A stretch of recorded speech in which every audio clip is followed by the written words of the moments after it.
ஸ்ரீமதே ராமானுஜாய நமக. திருவல்லிக்கேணியம்மாள் வார்த்தை 108. திருவல்லிக்கேணி பெண்பிள்ளை ரகசியம் 108. கிட்டத்தட்ட நாம் கடைசி வார்த்தையை சேர்ந்திருக்கிறோம். எத்தனை நாட்கள் அனுபவித்தோம் என்று பார்த்தால் 100 நாட்களுக்கு மேல் அனுபவித்திருக்கிறோம். தொடக்கத்திலே திருவல்லிக்கேணியில் இருக்கக்கூடிய ஒரு அம்மையார் திருவரங்கத்துக்கு சென்று திருவரங்கத்திலே மணவாள மாமுனிகள் அவரை கண்டு அந்த மணவாள மாமுனிகளுடைய மடத்திலேயே இருந்து கைங்கரியம் செய்ய வேணும் என்று ஆசைப்பட, அப்பொழுது மணவாள மாமுனிகள் அவரை பார்த்து கேட்கிறார், திருவல்லிக்கேணி அதை விட்டுவிட்டு இங்கே இருக்க வேண்டும்னு ஆசைப்படுகிறீரே என்று சொல்லி, உம்முடைய ஊரேது பேரேது பிள்ளாய் என்று கேட்க, அடியேன் திருவல்லிக்கேணியிலே பிறந்து வளர்ந்தவள் என்று சொல்ல, திருவல்லிக்கேணின்னு சொன்னாலே அந்த இடத்துல கோயில், திருமலை, பெருமாள் கோயில் என்று அனைத்தும் இருக்கிறதே. பகவான் 5 விதமான கோலங்களிலே சேவை சாதிக்கிறானே. ஒப்பவரில்லா மாதர்கள் வாழும் திருவல்லிக்கேணி என்றுதானே ஆழ்வார் கூறியிருக்கிறார். அங்கிருந்து இங்கு ஏன் வருகிறீர் என்று கேட்க, திருவல்லிக்கேணி அம்மாள், அடியேனுக்கு எந்த அருகதையும் இல்லை என்று ஒவ்வொரு வார்த்தையாக, எப்படி திருக்கோளூர் பெண்பிள்ளை ராமானுசரிடத்திலே விண்ணப்பித்தாளோ அதுபோல இந்த திருவல்லிக்கேணி அம்மாள் மணவாள மாமுனிகள் யதி புனர் அவதாரம், ராமானுசரே திரும்ப அவதரித்தவர் மணவாள மாமுனிகள், அவரிடத்திலே சொன்ன 108 வாக்கியங்கள் என்ற அழகான தொகுப்பை நாம் அனுபவித்துக் கொண்டு வந்தோம். இன்று 108வது வாக்கியம். பாட்டனாரை பாரும் என்றேனோ ஆளவந்தாரை போலே. பாட்டனாரை பாரும் என்றேனோ ஆளவந்தாரை போலே. ஆளவந்தார் யாமுனாச்சாரியார்னு திருநாமம். சம்பிரதாயத்தில் பரமாச்சாரியார் பரமாச்சாரியார் என்று கொண்டாடப்படக்கூடியவர். கடைசியாக நாம் அனுபவித்தோம் இல்லையா, ஸ்ரீமன் நாதமுனிகள். அவர்தான் 4000 பாடல்களை நமக்கு பெற்றுத் தந்தவர். அவருடைய குமாரருக்கு ஈஸ்வரமுனி என்று பெயர். அந்த ஈஸ்வர முனிகளுக்கு பிள்ளையாக அவதரித்தவர் தான் ஆளவந்தார் என்று பிற்காலத்திலே பிரசித்தியாக ராமானுசரையே நமக்கு பெற்றுத்தந்தவர்னு சொல்லக்கூடிய அளவுக்கு தன்னுடைய கடாட்சத்தினால, தன்னுடைய திருக்கண் பார்வையால ராமானுசரை ஜெகதாச்சாரியார் ஆக்கினவர் அப்படின்னு கேள்விப்படுகிறோம். இவருக்கு யமுனைத்துறைவன், யாமுனாச்சாரியான் யமுனைத்துறைவன் என்று நாதமுனிகள், அவர் வாழ்ந்த காலத்துல இவர் பிறக்கல, அவர் சொல்லிட்டு போறார்.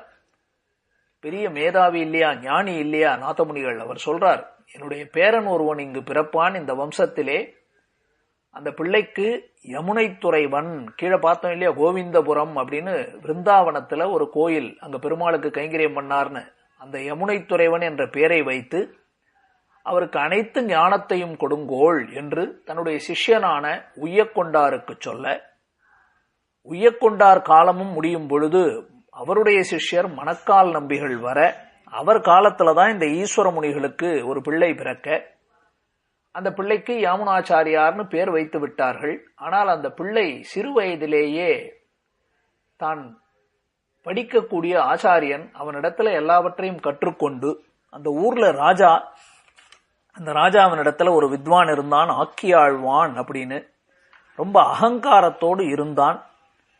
அவனை வாதத்திலே ஜெயித்து அந்த ஊரிலேயே பாதி ராஜ்யத்தை பெற்று ராஜாவாக வாழ்ந்து வந்தார் இந்த யமுனாச்சாரியார். அந்த ராஜாவாக அவருக்கு பதவி கொடுப்பதற்கு முன்னால் அந்த ஊர் ராணி, அவள்தான் இந்த ஆளவந்தார் என்ற பிள்ளை, இவர்தான் ஜெயிக்கப் போகிறார் சதஸ்ல, இந்த வித்வ வித்வத் கோஷ்டியில அவர்கள் ஒருவருக்கொருவர் போட்டி நடக்க போகுது இல்லையா? இந்த போட்டியில இந்த பிள்ளைதான் சிறு பிள்ளை ஜெயிப்பான் அப்படின்னு அந்த அம்மா சொல்ல, அவரே ஜெயித்த உடனே ஓடி வந்து எம்மை ஆள வந்தீரோ அப்படின்னு அந்த அம்மா சேர்த்து கட்டிக்க இந்த பிள்ளைக்கு அன்னையிலிருந்து ஆள வந்தார் என்ற பெயர் கிடைத்தது. எம்மை ஆள வந்தீரோ. அந்த ஆள வந்தார் ராஜாவாவே இருக்கிறார். மணக்கால் நம்பிகள் இவரை எப்படி திருத்துறது?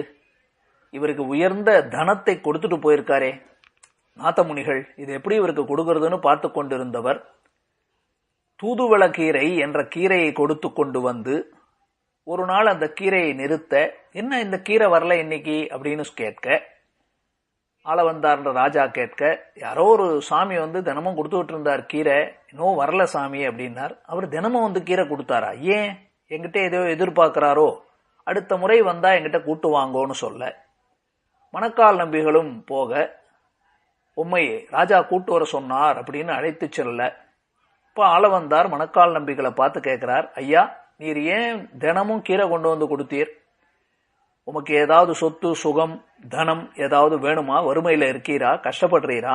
நிலம் நீச்சு கோதானம் ஏதாவது பண்ணணுமா அப்படின்னு கேட்க, உம்மிடத்தில் பெறுவதற்காக வரவில்லை, உங்களுடைய பாட்டனார் கொடுத்த தனம், உம்முடைய பித்ரார்ஜிதம், உம்முடைய பாட்டனார் சேமித்து வைத்த தனம் ஒன்று இருக்கிறது, அந்த தனத்தை கொடுக்க வந்தோம் அப்படின்னு சொல்ல, அது என்ன கொடும் அப்படின்னு கேட்க, அது இப்படி கொடுப்பதல்ல, அது உபதேசமாக கேட்க வேண்டியது என்று சொல்ல, பகவத்கீதையினுடைய சாரார்த்தத்தை எல்லாம் ஆளவந்தாருக்கு உபதேசிக்க, ஆளவந்தார் அந்த பகவத்கீதையின் சாரார்த்தத்தை கேட்டு மனமுவந்து, இதிலே சொல்லப்பட்ட பகவான் எங்கே, அந்த தனம் எங்கிருக்கிறது என்று கேட்க, மணக்கால் நம்பிகள் ஆளவந்தார் கையை பிடித்து திருவரங்கநாதன் இடத்திலே அழைத்து வந்து திருவரங்கநாதனை காட்டிக் கொடுத்து, இதோ இதுதான் உம்முடைய பாட்டனாரான நாதமுனிகள் உமக்காக சேமித்து வைத்த தனம் என்று சொல்ல, அப்பொழுதே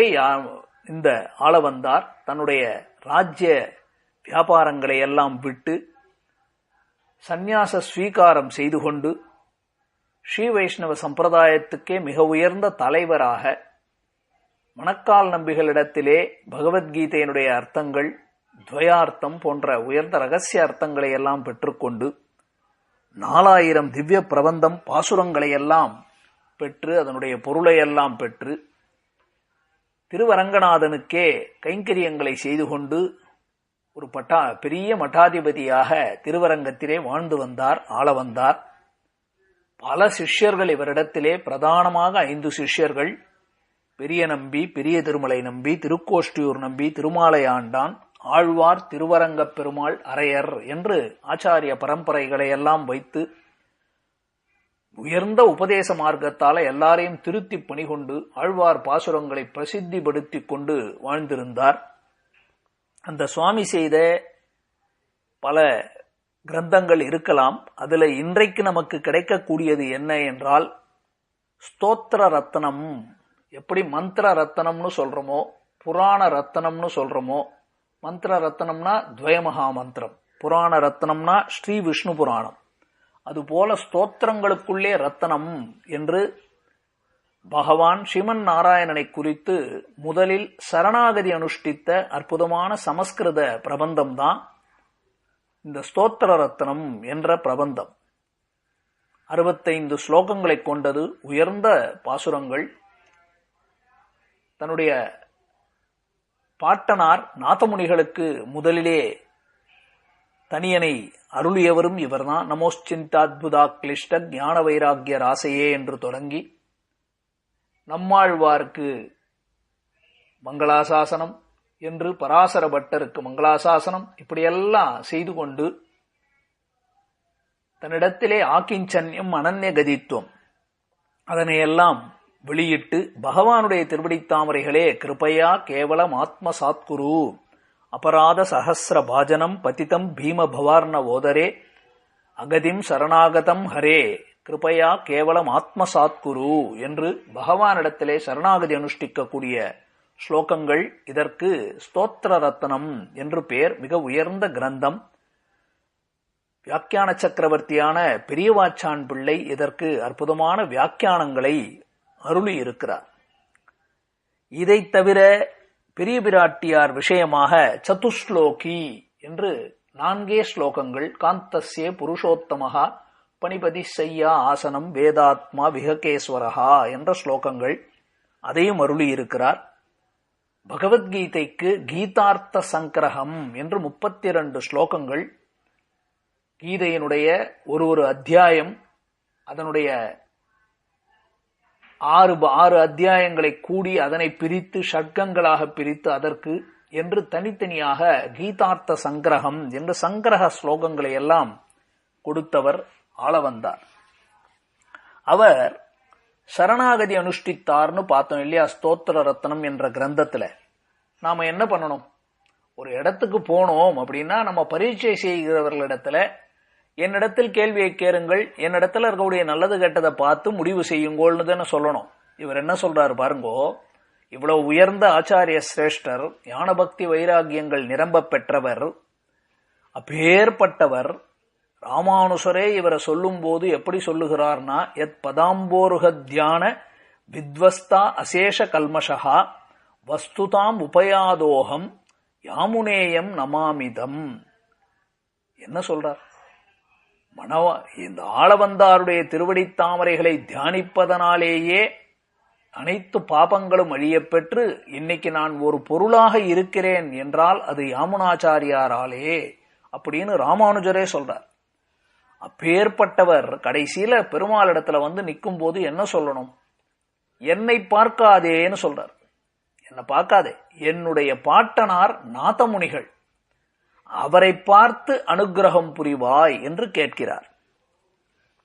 ஆண்டாள் இப்படித்தான் சொல்லுகிறாள், என்னை பார்க்காதே பகவானே, பெரியாழ்வாரை பார் அப்படின்னு சிறுமானிடவர் தாம் செய்வதேன் வில்லிபுதுவை விட்டு சித்தர் தங்கள் தேவரை வல்ல பரிசு வருவிப்பரேல் அது காண்டுமே என்று பகவானிடத்திலே என்ன பார்க்காதே, விஷ்ணு சித்தர் அப்பேற்பட்ட எங்க பெரியாழ்வாரை பார்த்து எனக்கு அனுக்கிரகம் புரிவாய் என்றுதான ஆண்டாள் பிரார்த்திக்கிறாள். அதுபோல இவர் கேட்கிறார். ஸ்தோத்திர ரத்னத்தினுடைய கடைசி ஸ்லோகம் அதுல சொல்றார், அதுதான் இந்த வார்த்தை, என்னை பாராதே பாட்டனாரை பாரும், என்னுடைய பாட்டனாரான நாதமுனிகள் அவரை பாரும் அப்படின்னு ஆளவந்தார் சொன்னார். என்ன ஸ்லோகம்? அகிருத்ரிமத் சரணாரவிந்த பிரேம பிரகர்ஷாவதி மாத்மவந்தம் பிதாமகம் நாதமுனிம் விலோக்கிய பிரசீதமத் விருத்தம் அச்சிந்தயித்வா. இதுதான் ஸ்லோகம், 65வது ஸ்லோகம். அவர் என்ன சொல்றார்? மத் விருத்தம், என்னுடைய நடத்தையை, அச்சிந்தயித்வா நினைக்காதே. பெருமாளை பார்த்து சொல்றார், பெருமாளே என்னுடைய நடத்தைய பார்க்காதே. பெருமாள் கேட்கிறார், உங்ககிட்ட நல்லது இருக்கும் கெட்டது இருக்கும், நான் நல்லது பார்க்க கூடாதா அப்படின்னார். பார்க்காதே, என் நல்லது கெட்டதே பார்க்காதே அப்படின்னு. மத் விருத்தம், விருத்தம்னா நடத்தை, என்னுடைய நடத்தையை அச்சிந்தயித்வா நினைக்காதே. சரி, எதை நினைப்பது? என்கிட்ட சரணாகதி பண்டீரே, எதை பார்த்து நான் உமக்கு மோட்சத்தை கொடுப்பதுன்னு பெருமாள் கேட்க அதுக்கு பதில் சொல்றார், அகிருத்ரிமத் சரணாரவிந்தம்.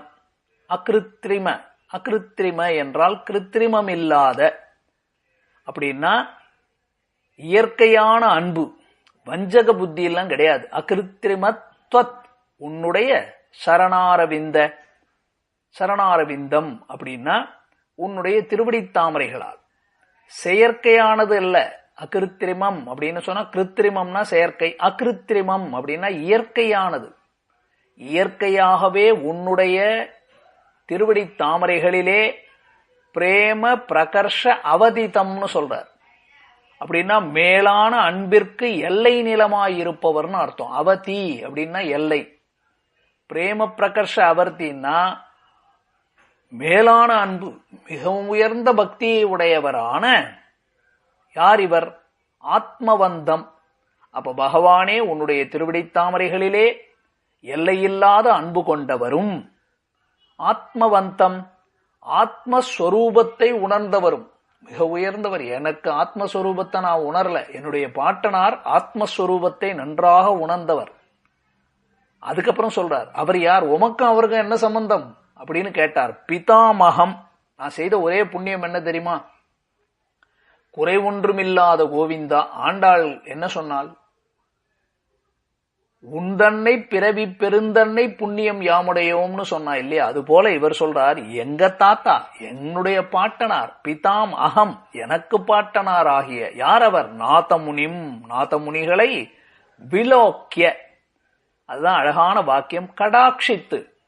அப்ப என்ன சொன்னார்? மத்விருத்வம் அச்சிந்தயித்வா, என்னுடைய நடத்தையை பார்க்காதே, உன்னுடைய திருவடி தாமரைகளிலே இயற்கையான மிக உயர்ந்த பக்தியை உடையவரும் ஆத்மஸ்வரூபத்தை அறிந்தவருமான, ரொம்ப முக்கியம், எனக்கு அவர் நேரடி ஆச்சாரியன் இல்லைன்னாலும் எனக்கு ஞானத்தை கொடுத்தவர் அவர் தானே, உய்யக்கொண்டார் மணக்கால் நம்பிகள் மூலமா.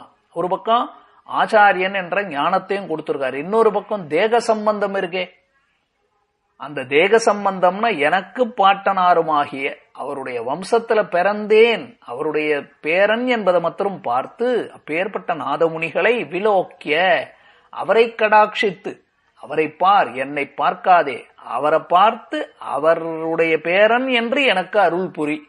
பிரசீதஹா, என்னை மன்னித்தருள் அப்படிங்கிறார்.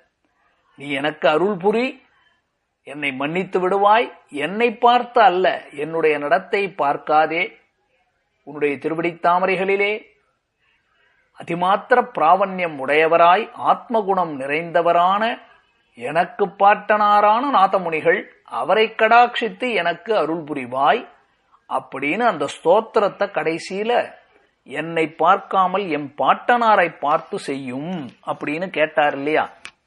அதத்தான் 108வது வாக்கியம், பாட்டனாரை பாரும் என்றேனோ ஆளவந்தாரை போலே என்பது அழகான 108வது வாக்கியம். கடந்த சில நாட்களாக இந்த திருவல்லிக்கேணியம்மாள் வார்த்தை என்று 108 வாக்கியங்களை அனுபவிக்கக்கூடிய பாக்கியத்தை பெற்றேன். தொடக்கத்திலே அடுப்பிடுகள் என்றேனோ எம்பாரை போலே என்று தொடங்கி, இதோ கடைசியில முடிக்கும் போது பாட்டனாரை பாரும் என்றேனோ ஆளவந்தாரை போலே என்று மிக மிக உயர்ந்த கருத்துக்கள், இதிகாச புராணங்கள், குரு பரம்பரையிலிருந்து ஆழ்வார் பாசுரங்களிலிருந்து பல அர்த்தங்களை பார்க்க பெற்றோம். இதனையெல்லாம் நல்கி கொடுத்து செவிசாய்த்து நம்மளவும் இது வரும்படியாக செய்தவர் விஷதவாக் சிகாமணிகளான பொய்யிலாத மணவாள மாமுனிகள். அந்த மணவாள மாமுனிகள் திருவடிகள் வாழி வாழி வாழி என்று சொல்லி, அடியார்கள் வாழ, அரங்கநகர் வாழ, சடகோபன் தன் தமிழ் நூல் வாழ, கடல் சூழ்ந்த மண்ணுலகம் வாழ, மணவாள மாமுனியே இன்னும் ஒரு நூற்றாண்டிரும் என்பதோடு திருவல்லிக்கேணியம்மாள் வார்த்தை என்ற இந்த 108 வார்த்தைகளை நிறைவு செய்கிறேன். ஆழ்வார் திருவடிகளே சரணம், எம்பெருமானார் திருவடிகளே சரணம், ஜீயர் திருவடிகளே சரணம். அடுத்து சின்னியம்மாள் வார்த்தை என்பதை ஒரு சில நாட்கள் அனுபவிப்போம். ஸ்ரீமதே ராமானுஜாய நமஹ.